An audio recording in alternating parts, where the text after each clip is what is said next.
Hello guys, welcome to Law Mentor. आज हम देखेंगे जजमेंट, डिक्री एंड ऑर्डर अपना under code of civil procedure. Judgment judgment का मतलब होता है स्टेटमेंट बाय द जज on the grounds of decree and order.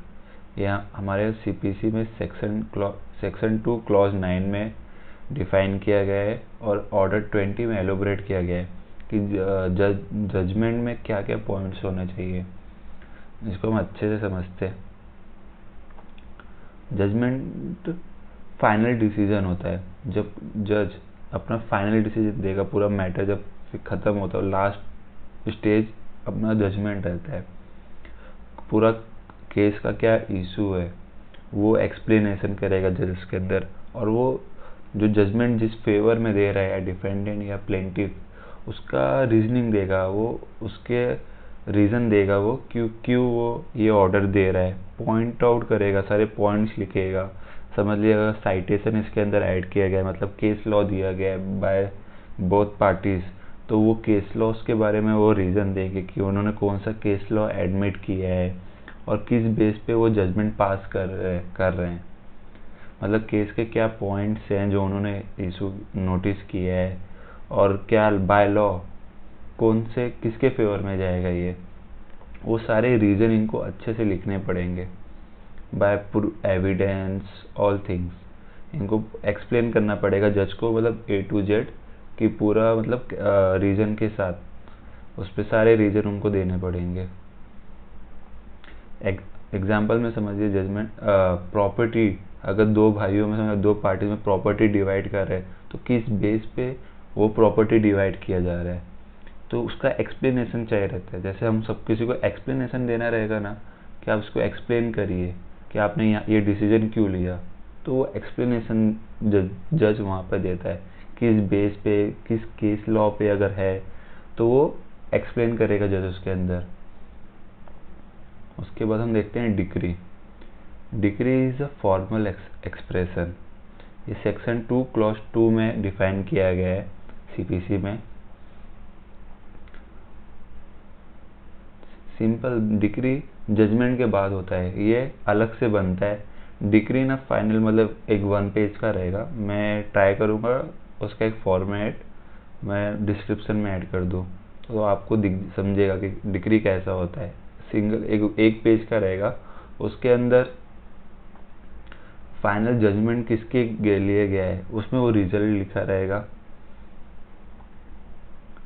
Rights मतलब क्या मिला है, समझ लीजिए कमर्शियल सूट है तो उसमें कितना इंटरेस्ट देने का है डिफेंडेंट को। अगर डिफेंडेंट के अगेंस्ट गया है फेवर, तो उसको कितना इंटरेस्ट देना है, कितना अमाउंट पे करना है, तो उस पर सारे कंडीशन लिखे रहेंगे सिंगल पेज पे, और एक बॉक्स बना रहेगा, उस पर जज का अलग से साइन किया रहेगा, स्टैम्प मारा रहेगा उस कोर्ट का, उसमें साइन, वो एक सिंगल पेज का बनता है। और अपना एग्जाम्पल में देखें, a decree granting the plaintiff ownership rights over property। जब ओनरशिप अगर हम जज देता है, राइट देता है प्रॉपर्टी का प्लेंटिफ को, तो डिक्री सिंगल पेज करेगा जिसमें एक्सप्लेन लिखा रहेगा 5-6 लाइंस का, और बाद में स्टैम्प साइन ये सब लिखा रहेगा। डिक्री के 4 टाइप्स रहते हैं। एक प्रिलिमिनरी डिक्री होता है, एक फाइनल डिक्री होता है, एक पार्टली प्रिलिमिनरी, एक पार्टली फाइनल डिक्री होता है। ये हम जब सीपीसी पढ़ेंगे सेक्शन वाइज तो हम इसको कवर करेंगे अच्छे से। हम देखते हैं अब order. Order is a formal expression of decision of the civil court that is not a decree. Order कभी भी पास हो सकता है, इसका फिक्स नहीं, वो जजमेंट के पहले भी हो सकता है, जजमेंट के बाद अगर कुछ है तो वो ऑर्डर निकलता है। ये हमारे सेक्शन 2 क्लॉज 14 में डिफाइन किया गया है। हम अब इसका की फीचर्स देखते हैं।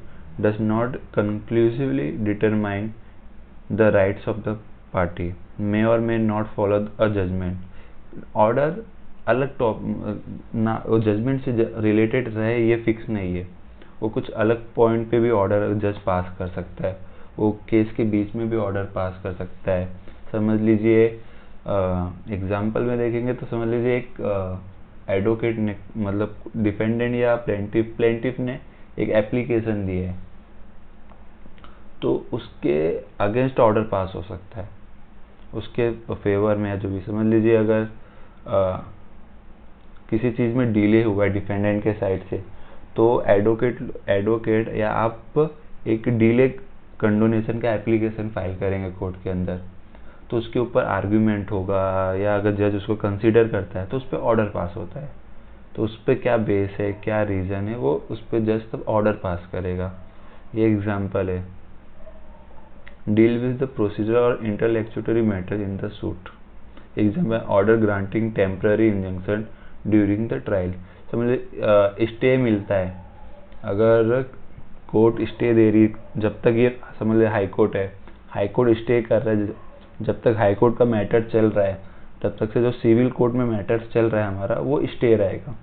तो टेम्पररी हाई कोर्ट ने उस मैटर को स्टे किया है बाय ऑर्डर पासिंग, उसमें जजमेंट या डिक्री कुछ पास नहीं हुआ है, एक ऑर्डर पास हुआ है जिसके लिए टेम्पररी के लिए वो इंजंक्शन हो गया, उसके अंदर ट्रायल को स्टॉप किया गया। हम इसको सिंपल में देखते हैं। Definition, grounds of decree on order.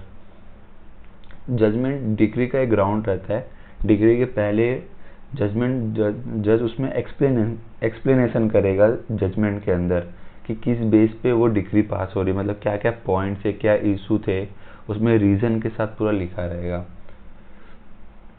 Conclusive determine of the rights, उसमें राइट्स के पूरा शॉर्ट में लिखा रहेगा पूरा डिक्री के अंदर कि क्या राइट्स है, कितना अमाउंट है, एडवोकेट का कितना फीस। तब एक छोटा सा बॉक्स आता है पूरा, वो एक आपको मैं फॉर्मेट में दिखाऊंगा। Formal decision matter other than court decree, मतलब कोई और डिसीजन या किसी चीज़ एप्लीकेशन पे, या कोई नोटिस ऑफ मोशन हो गया, या कोई एप्लीकेशन फाइल किया गया कोई भी पार्टी द्वारा, पार्टी के साइड से, तो उस पर अगर कुछ ऑर्डर पास होता है या कुछ जज अपना जजमेंट दे रहा है या कुछ पास कर रहा है, तो उसको ऑर्डर बोलेंगे हम। सेक्शन 2(9) में आता है ये, क्लॉज 9, ऑर्डर 20 में judgment. Section 2 clause 2, section 2 clause 14 में डिफाइन किया गया है। पर्पस क्या है? Explain reasoning. जज को एक्सप्लेन करना पड़ेगा किस रीजनिंग देके कि ये जजमेंट आप क्यों पास कर रहे हैं। Resolve dispute conclusively. डिक्री मतलब अगर फाइनल डिक्री आता है, मतलब ये मैटर खत्म हो गया इस कोर्ट से, वो फाइनल है, उसके बाद आप अपील में जाइए, other options there. Addresses procedural issue. अगर कोई बीच में कोई मैटर, वही बता रहा हूँ आपको, अगर कोई माइनर मिस्टेक है या कुछ एप्लीकेशन, कोई मिस्टेक है माइनर, तो उस पर अगर कोई एप्लीकेशन करे या कोई भी पॉइंट पे कुछ भी एप्लीकेशन हो रहा है, तो उस पर अगर ऑर्डर कुछ पास होता है तो उसको ऑर्डर बोलेंगे हम। No it is a reasoning conclusively देखेंगे तो yes it determines rights. No it is not conclusive, क्योंकि ये कंक्लूसिव नहीं रहता ये, क्योंकि ऑर्डर है, ये बीच में आएगा, ये कोई भी एप्लीकेशन पे आ सकता है, ये इसका कोई टाइप्स नहीं रहता।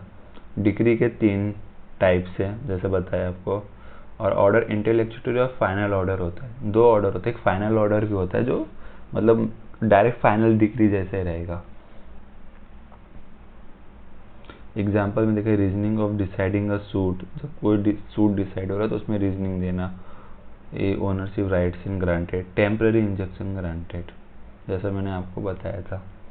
Thank you for watching our video, like and subscribe.